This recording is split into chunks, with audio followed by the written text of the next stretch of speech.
to poetry from the Astor. We've got 4 poets from the London scene of old, performance poetry. We've got Zolan Quobble, who's the voice of One True Dog. Patrick Kinane is organiser of Dodo Modern Poets. P.R. Murray is the Dodo Modern Poet webmaster, and Emil Circum is the surrealist. So, without further ado, let me welcome to the stage Zolan Quobble.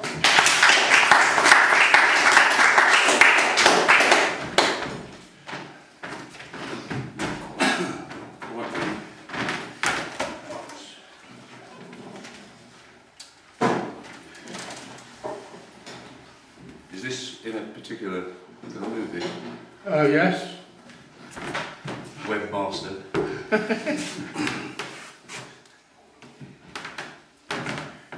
The heart is a dumb animal. It's a cloven hoof, grass-chewing, distance-eating, stupid ruminant. You stab it, it bleeds. Mountains in sunset blood. Endless blood. You stab it, it bleeds, you cry. The heart is a cow, lowing for a stolen calf. It's a horns down, snorting, blinding, charging bull. It's a 4-chambered ox. It's a river of wildebeest. It's a bison in snow, or a clear night-skinned wily buffalo hiding in thinning forest leaves, planning a lethal ambush.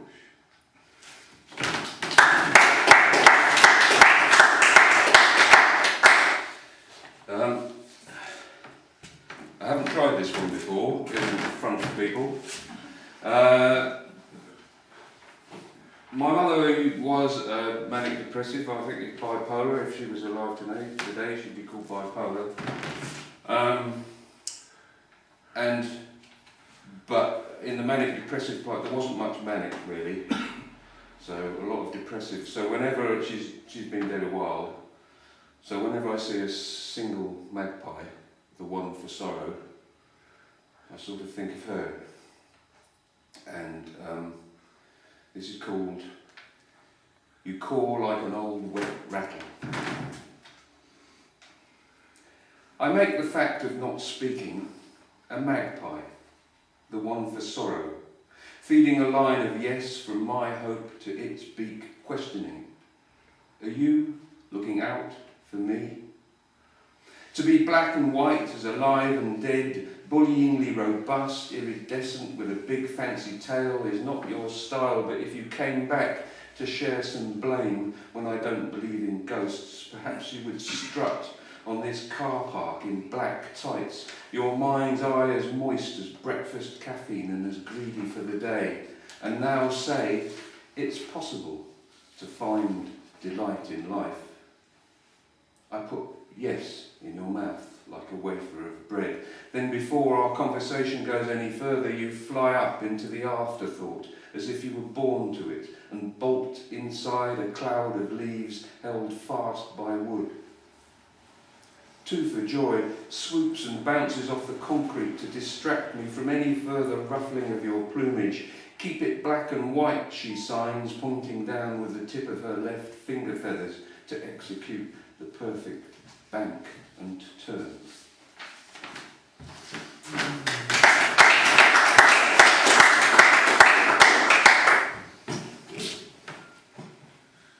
Okay. This one's about sexual display. I have noticed there's a bit going on. Can't find it.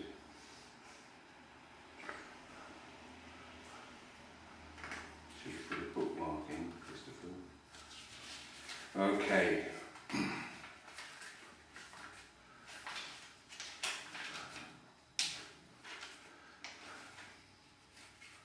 Sitting there are angels, reading over lines, country pumpkin, the beginning of the run.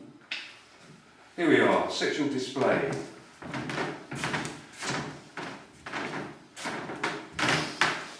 What kind of dry, cynical mind says there's nothing new under the sun? What kind of lime-washed, clone of clone point of view is that? What never lived, already dead, unobservant, arrogant fool believes they know enough to know it's all happened before? They've walked this planet in this exact state of decay. They've grown hairs in that pattern over those freckles. What scientific experiment eliminating all variables are they living in? Don't they realise creative expression is human, animal, sexual display? I like mine light and dark, more dark than light, weaknesses in the dark showing like moonshine on cheekbone, eye white, all the shades of grey, tooth bright and lips curling round a black O, light enough to see my notebook and dark enough to keep the devil of labels away. I like the music improvised, undiluted, fresh, unpasteurised, light filament burning in my glass bulb head, music never heard before and never heard again alive, not with the same spumish aura or electric ozone, not with the same acoustic crash against the walls, not cooking the exact same ratio of brain cell to empty but vibrating air. I like audible evidence of telepathy, when the index finger hits ivory and the wood and metal reverberate with the noise of blood in digit capillaries and the wires vibrate with the nerve endings and another finger hits another note opened by a brass lever and a thumb knocks a bass string and the sound waves stand long enough in the body to wake the dancer and she dares to move. The plumage that is life is as plain as gender. Swirling dervish on the end of a brushstroke flicks over a skin stretched over a drum. Other musicians walk amongst the machines, releasing alien bestiaries to wail for their home planet. And for a lunar moment, we are all sentient beings in the same galaxy, singing for the love of serotonin, the chipping percussion of a sculptor, roots mental fossils out of rock. Old faces look on calmly as their priestly hieroglyphs, their lovers' curves, their treasuries of water are revealed in the stems and leaves of living stone. On the shore, whittled and bleached by the sea, another branch of sculpture. Above the roofs and in the courtyards of elsewhere, totems of steel, hidden caves of concrete, giant transparencies of structure, monumental postures of bronze, imprints of plaster, lard of survival, installations of death and anatomy, towers, craters and skyscapes of earth art impose the friendly apprehension that each one of us is clay anyway. The blood colour in collage, the blood colour behind the skin that knows the gamuts of texture from flesh to sharp sand, holding the spray gun, the graffiti can, the pig's bristles, scattering the shattered daylight on canvas, electrical wire of graphite on paper, circuit board of eye light, a crowd of impressions working up a vision. Silken bodies gleam in the silver nitrate, the animus, the anima, the higher and the lower archetypes of manga, the pan-transformations of animation splattered everywhere, because every day TV is a theatre of war. The corporate logo stamps itself over all recommended lifestyle options, family tragedies and family traditions. In our house, loyalty in silence.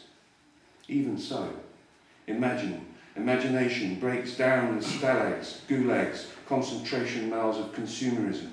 George Bush buys the house opposite Homer Simpson.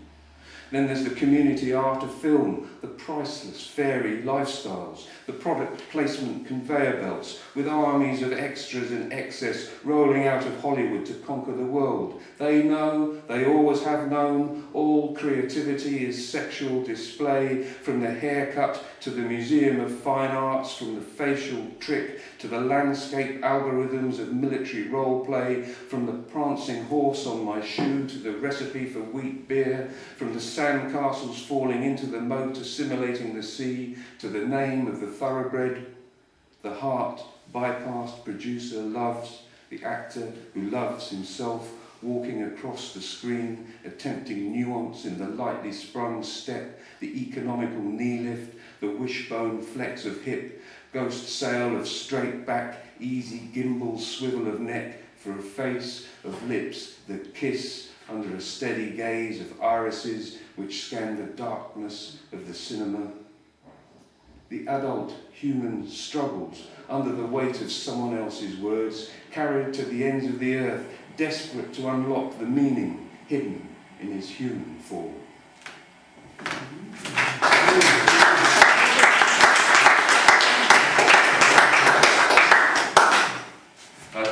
We're all going to do this. We're all going to do a set and then have a break and then we'll do another set. Yeah, we're good. No, actually, I'm going to do different. Patrick's going to do the same both sides. So I'm going to finish the first one with beginning of the run. I think I'll better have a drink first.